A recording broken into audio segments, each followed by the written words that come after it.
सो दोस्तों अब हमारा नेक्स्ट टारगेट होना चाहिए कैप 2। एंड गाइस ये तरीका बिल्कुल वैसा होना चाहिए कि भाई कैप 2 के अंदर हमें कॉलेज अलॉट हो ही जाए। देखो दोस्तों, जो चीजें मैं यहां बताने वाला हूं प्लीज उन चीजों को ध्यान से सुनना। बट एक चीज जरूर मैं बताना चाहूंगा कि जब तक आपको वो गलतियों का एहसास नहीं होगा कि आपने ऑप्शन फॉर्म फर्स्ट भरने के टाइम क्या गलतियां की थी जिसके जिसके कारण आपको कैप 1 में अलॉटमेंट नहीं मिला, वो रीजंस आपको पता रहना चाहिए, वो गलतियों का एहसास होना चाहिए। क्योंकि जब तक आपको अपनी मिस्टेक्स ही नहीं पता है, आपकी गलतियां ही नहीं पता है, तब तक गाइस चाह के भी आप इस पे बिल्कुल कुछ चेंजेस नहीं कर पाओगे। इसलिए बोल रहा हूं कि चीजों को समझो, आपने गलती कहां कर दी थी कि जिसके कारण आपको कैप 1 में कुछ हाथ में नहीं आए। ओके, ये इन चीजों का एहसास होना चाहिए। अब बात करते गाइस हम कैप 2 की। अब कैप 2 के बारे में क्योंकि मैंने आप लोगों को बोला था कि मैं स्टेप वाइज आगे आगे आगे बढ़ूंगा जिससे आपको पूरी चीज क्लियर समझेगी और दिमाग में कोई कंफ्यूजन नहीं होगा। तो गाइस थोड़ा एक चीज मैं यहाँ ये क्लियर कर देना चाहता हूँ कि जैसे गाइस अपना जो कैप 1 का प्रोसेस है वो 3 तारीख तक चलने वाला है।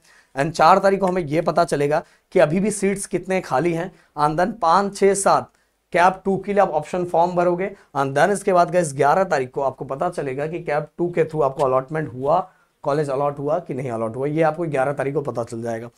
अब गाइस हमें नेक्स्ट राउंड कैप 2 ओके इस पे फोकस करना है। और गाइस यहाँ जो न्यू गाइडलाइंस है, जो न्यू रूल्स है, उसके अकॉर्डिंग अपने को कॉलेज लिस्ट बनाना है।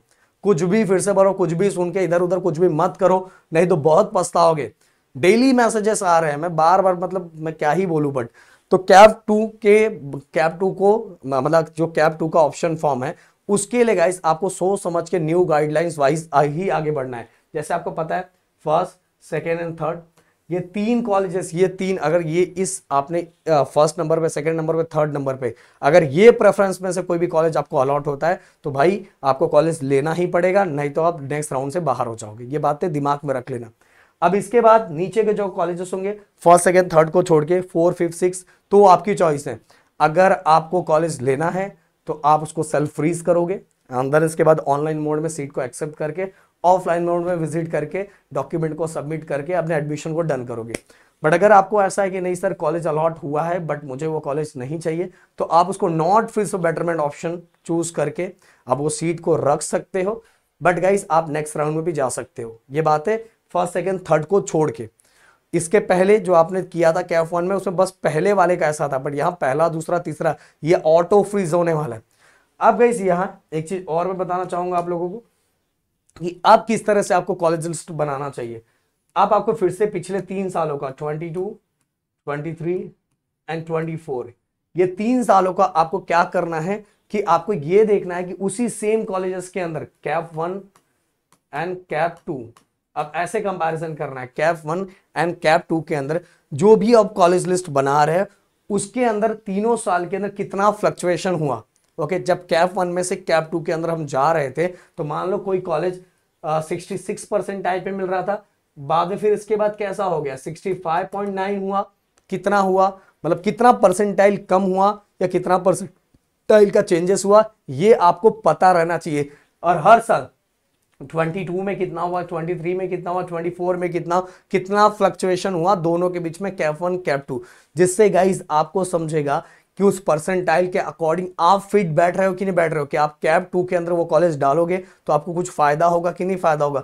आपको दोनों के बीच में कंपैरिजन करना है। ये ऑलरेडी सीटी सेल के ऑफिशियल वेबसाइट पे दिया हुआ है, कैप 2 का भी कट ऑफ दिया हुआ है और पिछले 3 सालों का कट ऑफ दिया हुआ है। बस आपको कंपैरिजन कैप उसी कॉलेजेस का कैप 1 का भी देखना है कि कैप 1 में वो कॉलेज मतलब कितने परसेंटाइल पे मिला, कितने रैंक पे मिला, वो चीजें क्लियर हो जाएगा। और गाइस देखो एक चीज बताना चाहूंगा कि अभी भी जो कॉलेज अलॉट होगा उसमें समझ में आ जाएगा कि वो कॉलेज का इस बार का कट ऑफ कितना है।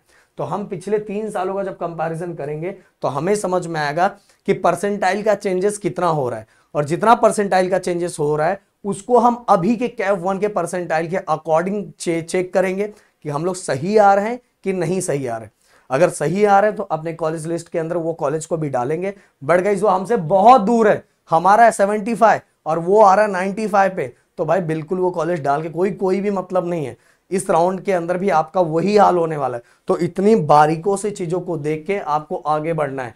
इवन गाइस ये चीजों के साथ ही मैंने बाकी चीजों को भी बोला है कि बाकी चीजों पे भी ध्यान रखना है। अपने कंडीशन, अपने फाइनेंशियल कंडीशन कितना दूर है, वहाँ के कॉलेजेस का प्लेसमेंट, ये सभी चीज़ों पे भी फोकस करना है। नहीं तो हो सकता है कॉलेज तो अलॉट हो जाए बट 1 साल के बाद आप वो कॉलेज से परेशान हो जाओगे और बाद में मुझे कमेंट ये करोगे सर कॉलेज कैसे चेंज करते हैं। ओके, अभी देखो मेरा इस चैनल पे एक वीडियो ऐसा चल रहा है जिसमें मैंने बताया कि कॉलेज आपको चेंज करना है तो कैसे चेंज करने का प्रोसेस है, जो कि बहुत डिफिकल्ट है। फर्स्ट ईयर के बाद बहुत परेशानियां होती है, पर ज़्यादातर बच्चों का हाल वही होता है और लास्ट में स्टार्टिंग में सुन के कुछ भी कर देते हैं और बाद में ये ढूंढते हैं कि कॉलेज हम कैसे चेंज कर सकते हैं। तो भाई कैप राउंड 2 के अंदर आपको इस वाइज जो मैंने बताया उस वाइज फोकस करके ही कॉलेज लिस्ट बनाना है एंड कॉलेज लिस्ट बना के अच्छे से ऑप्शन फॉर्म को फिल करना है, देन गाइज आगे बढ़ना है। अब डिस्क्रिप्शन में गाइस इंजीनियरिंग का चैनल मैंने दिया हुआ, प्लीज उसको सब्सक्राइब करो क्योंकि अब कैप राउंड 2 के बाद उस पर बहुत सारी चीजें आना स्टार्ट हो जाएगी जिससे आपको बहुत ज्यादा हेल्प होगा। मिलते हैं नेक्स्ट राउंड में। Thank you so much guys, जय हिंद एंड जय महाराष्ट्र दोस्तों।